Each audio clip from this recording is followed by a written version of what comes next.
দর্শক এখানে আরেকটি দেখতে পাচ্ছি, এটি সার একদম তাজা। দেখেন কালারটা কিন্তু ফাটাফাটি একটা কালার, লাল রঙের। মাথার সাইজটা দেখেন, তার দেখার মধ্যে একটা সাইজ দেখেন। এই যে দর্শক একদম কাছ থেকে দেখে দিলাম, লম্বা মাথার গুঁড়ো। এটা কি জাতের, কত দরদাম পাচ্ছে তার মুখ থেকে শুনবো। দর্শক নিচের সাইজটাও দেখেন, বড় আছে না? হ্যাঁ অনেক সুন্দর একটি গরু দেখেন। ঠিক আছে সাইজ। হ্যাঁ, কত যাচ্ছেন মেয়ে ভাই? 130 চা দাম। দর্শক 130 চা দাম বলছে। কত মেয়ে ভাই? 10-5 দাম কম নাকি গরু? কমই তো। হ্যাঁ 110-5 বেশি লেগে চালান থাকবে আপনি। হ্যাঁ কত হলে ছাড়বেন আপনি? এটা 15 হলে স্যার। 15 হলে ছেড়ে দেবেন। দর্শক 15,000 টাকা ছেড়ে দেবে। দেখেন সাইজের একটি গরু, 4 বছর। মেয়ে ভাই দাঁতিছে এটা? না ওটা এখনো দাঁতিল।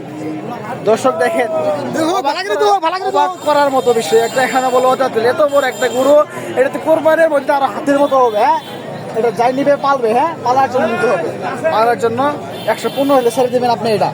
আর দর্শক 115 হলে ছেড়ে দেবে, একদম বাটা রেট, একদম বাটা, কোনো দামাদামি সুযোগ নেই এখানে। 115 হলে সে ছেড়ে দিবে। দেখার মধ্যে একটি কোয়ালিটি সম্পূর্ণ 4 বছর। বাছুরি বলা তো দাদা নেই, বাছুরি তো না দর্শক, 4 বছর এখনো দাদা নেই, কিন্তু সুন্দর একটি সার গরু।